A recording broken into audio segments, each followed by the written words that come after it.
तो नमस्कार दोस्तों, एक बार फिर से आपका बहुत बहुत स्वागत है आपके अपने चैनल में सैरोल सर के साथ।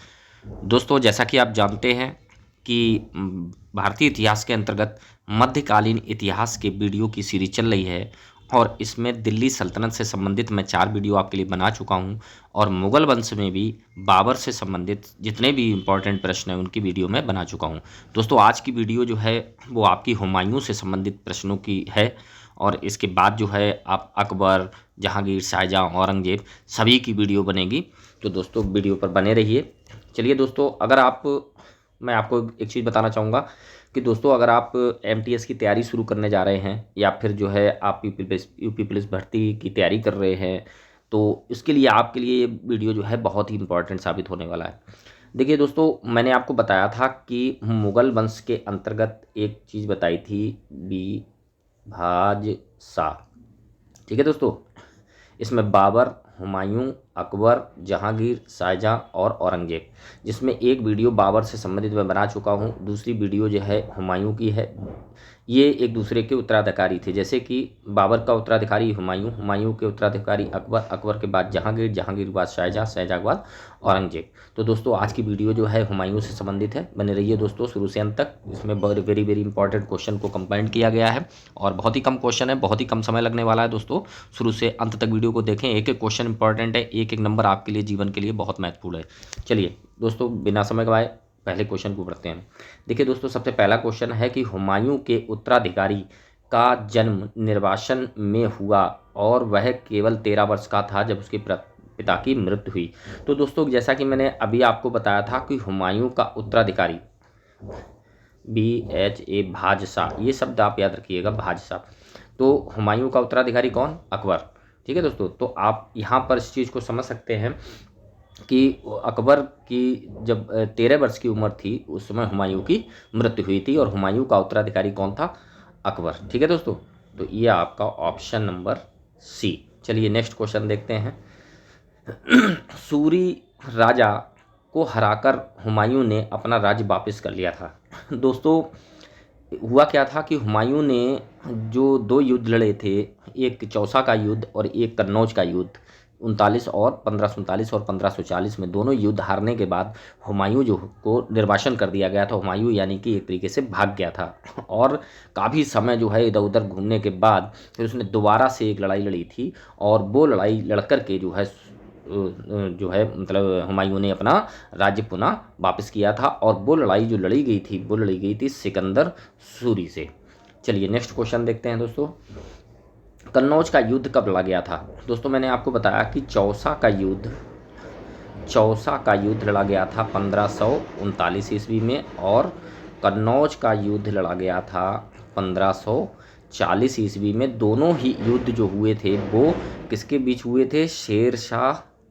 शेरशाह सूरी और हुमायूं के बीच, जिसमें दोनों में हुमायूं की हार हुई थी। तो यहाँ पर क्वेश्चन ये पूछा गया है कि कन्नौज का युद्ध कब लड़ा गया था? तो कन्नौज का युद्ध लड़ा गया था दोस्तों 1540 ईस्वी में। नेक्स्ट क्वेश्चन देखते हैं। देखिए, हुमायूं और शेरशाह के बीच चौसा की लड़ाई किस वर्ष हुई? तो कहने का मतलब है, ये अभी मैंने आपको बताया था कि चौसा की लड़ाई हुई थी 1539 ईस्वी में और कन्नौज की लड़ाई जो हुई थी वो हुई थी 1540 ईस्वी में। चलिए नेक्स्ट क्वेश्चन देखते हैं दोस्तों। देखिए, निम्न में से किसका संबंध मुगल साम्राज्य से नहीं है? दोस्तों, मैं आपको बताना चाहूँगा कि शेरशाह सूरी सूरी वंश का शासक था। कौन से वंश का? सूरी वंश के वंश का शासक था। शासक नहीं कहना चाहिए, सूरी वंश की स्थापना ही की गई थी। किसके द्वारा? शेरशाह सूरी के द्वारा। जिस समय हुमायूं अपने निर्वासन अवस्था में था, यहाँ से भाग गया था, उसी समय दिल्ली में सूरी वंश की स्थापना हुई और वो स्थापना की गई थी शेरशाह सूरी के द्वारा। तो शेरशाह सूरी जो है वो मुगल साम्राज्य से संबंधित नहीं है। नेक्स्ट क्वेश्चन देखते हैं दोस्तों। चौसा का युद्ध हुमायूं और किसके बीच लड़ा गया? तो दोस्तों, चौसा का युद्ध मैंने बताया था, चौसा और कन्नौज दोनों ही युद्ध जो थे 39 और 40 में शेरशाह सूरी और हुमायूं के बीच लड़े गए थे, जिसमें हुमायूं की दोनों ही युद्ध में हार हुई थी, शेरशाह सूरी की विजय हुई थी। तो चौसा का युद्ध हुमायूं और किसके बीच लड़ा गया? शेरशाह सूरी के बीच। चलिए नेक्स्ट क्वेश्चन देखते हैं। शेरशाह सूरी का मकबरा कहाँ स्थित है? दोस्तों, शेरशाह सूरी का मकबरा जो है वो स्थित है सासाराम में। सासाराम कहाँ पर है? बिहार में। ठीक है दोस्तों, चलिए नेक्स्ट क्वेश्चन देखते हैं। बाबर के संस्मरण या बाबरनामा, जिसे तुझ ए बाबरी के नाम से जाना जाता है, किसके द्वारा लिखा गया। दोस्तों मैं आपको एक चीज़ बताना चाहूँगा, ये जो बाबरनामा है, बाबरनामा ये बाबर की आत्मकथा है। क्या है? आत्मकथा। इसी को तुझके बाबरी के नाम से भी जाना जाता है। जैसा कि दोस्तों आप जानते हैं, आत्मकथा जो है वो स्वयं ही लिखी जाती है। तो बाबरनामा के लेखक कौन हुए? बाबर।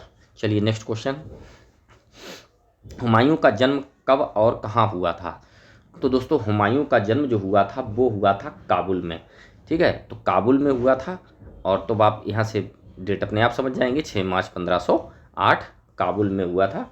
चलिए नेक्स्ट क्वेश्चन देखते हैं। ने जब 29 दिसंबर 1530 की आगरा की मुगल साम्राज्य का उत्तराधिकार प्राप्त किया, तब उसकी उम्र 23 वर्ष की थी। ठीक है दोस्तों, क्वेश्चन कहने का मतलब ये है कि किसने जब 29 दिसंबर 1530 को, किसने 1530 को आगरा में मुगल साम्राज्य के उत्तराधिकार का प्राप्त किया, है ना, उत्तराधिकारी प्राप्त किया।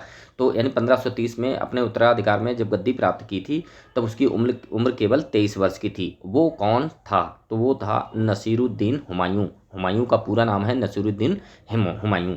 चलिए नेक्स्ट क्वेश्चन, दिल्ली की गद्दी पर बैठने के पहले हुमायूं कहाँ का सूबेदार था।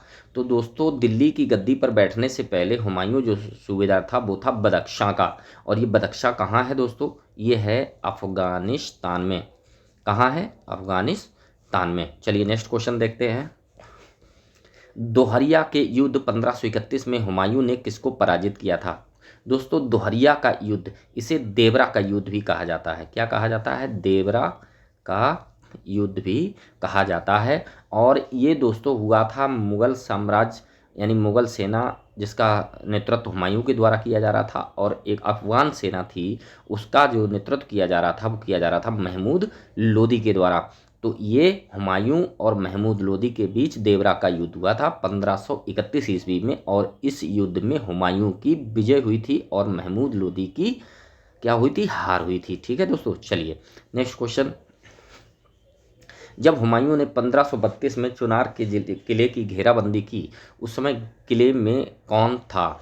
तो चुनार के किले की जब घेराबंदी की गई दोस्तों, उस समय वहाँ पर किले में अफगान का एक नायक था, उसका नाम था शेर खां।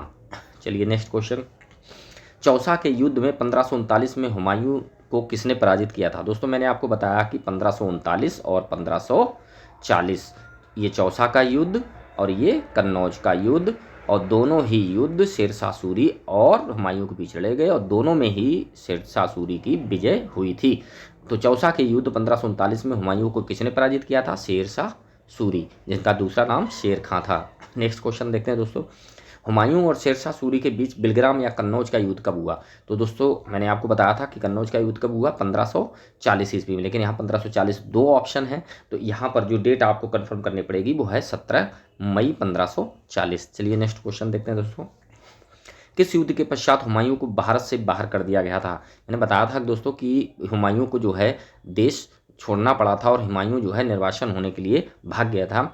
तो वो किस युद्ध के बाद? तो पहली लड़ाई तो देवरा का युद्ध हुआ था, देवरा के युद्ध में हुमायूं ने जीता था अफगानों के विरुद्ध। दूसरा चौसा का युद्ध हुआ था जिसमें हुमायूं की हार हुई थी शेरशाह सूरी के द्वारा। तीसरा बिलग्राम कन्नौज का युद्ध हुआ था जिसमें हुमायूं की हार हुई थी शेरशाह सूरी के द्वारा, और इसी युद्ध के बाद हुमायूं भाग गया था। उसके बाद हुमायूं जब लास्ट लगभग 15 साल बाद वापस आया, तब सरहिंद की लड़ाई हुई थी सिकंदर सूरी के बीच में।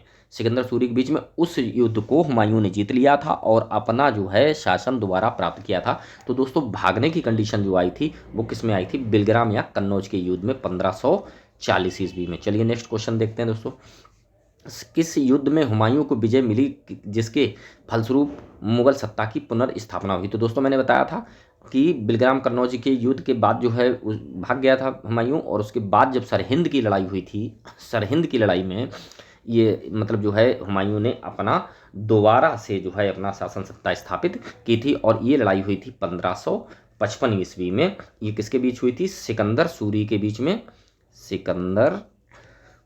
सिकंदर सूरी और हुमायूं के बीच में। और इसमें जो जीत हुई थी वो किसकी हुई थी? हुमायूं की जीत हुई थी। और ये दोस्तों सरहिंद कहाँ पर है? ये पंजाब में एक जगह है फतेहगढ़ जिला, जिसका पुराना नाम सरहिंद था। ठीक है दोस्तों, चलिए नेक्स्ट क्वेश्चन को बढ़ते हैं। दोस्तों 22 जून 1555 को लड़ी सरहिंद के युद्ध में हुमायूं ने किसे पराजित किया था? अभी मैंने आपको बताया कि 1555 में सरहिंद की जो लड़ाई हुई थी उसमें हुमायूं ने पराजित किया था किसे? सिकंदर शाह सूरी को। चलिए नेक्स्ट क्वेश्चन। हुमायूं दिल्ली की राजगद्दी पे दोबारा कब बैठा? तो दोस्तों सरहिंद की जो लड़ाई हुई थी उसी के बाद जो है, सरहिंद की लड़ाई के बाद दोबारा से शासन की अपने जो पुनर्स्थापना कर ली थी हुमायूं ने, और दोबारा से गद्दी पर बैठा था 1555 ईस्वी में। ठीक है दोस्तों, लेकिन यहाँ 1555 दो ऑप्शन है, तो यहाँ पर एक डेट आपको कंफर्म करनी होगी और डेट होगी 23 जुलाई। ठीक है दोस्तों, चलिए नेक्स्ट क्वेश्चन देखते हैं। निम्नलिखित में से कौन सा प्रथम मुगल सम्राट था जिसने बंगाल के विरुद्ध सैन्य अभियान का नेतृत्व किया था? तो दोस्तों बंगाल के विरुद्ध जो सैन्य अभियान का नेतृत्व किया था वो किया था हुमायूं ने। नेक्स्ट क्वेश्चन देखते हैं। दिल्ली का पुराना किला का निर्माण किस शासक के शासनकाल में हुआ था? तो दोस्तों दिल्ली के पुराना किला का जो निर्माण हुआ था वो हुमायूं के शासनकाल में हुआ था। दोस्तों हुमायूं की जो मृत्यु हुई थी वो दीन पनाह भवन की सीढ़ियों से गिर करके हुई थी। और दीन पनाह भवन जो है वो कहाँ पर है दोस्तों? ये दिल्ली में है। ठीक है दोस्तों, चलिए नेक्स्ट एंड लास्ट क्वेश्चन देखते हैं।